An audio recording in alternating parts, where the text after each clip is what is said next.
আপনাদের উদ্দেশ্য করে কিছু বলতে চাই। সেটা হচ্ছে, অনেকে কমেন্টস করে যে আমরা ভাড়াটিয়া সৈনিক। কমেন্টটা সত্য করে যে আমরা ভাড়াটিয়াই সৈনিক। আমার একটা কথা হচ্ছে, আপনার এলাকায় সবচেয়ে ভালো একজন ব্যক্তি হচ্ছে মসজিদের ইমাম।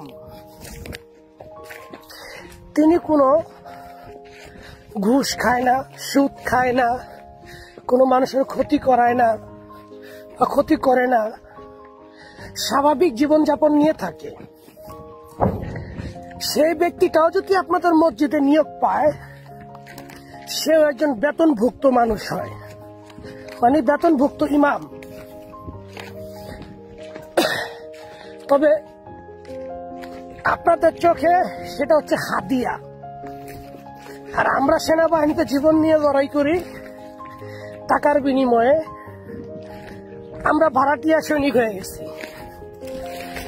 ঠিক আছে, ভাড়াটিয়া সৈনিক।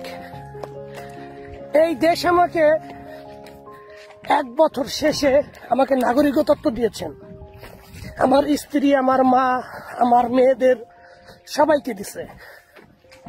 ভাড়াটিয়া সৈনিক যদি না হইতাম, তাহলে এটা কখনোই হইতো না, এটা মনে রাখবেন। আর যারা বলতেছেন যে রাশিয়ান সরকার আমাদের সাথে প্রতারণা করে, আপনি কিভাবে জানলেন প্রতারণা করে?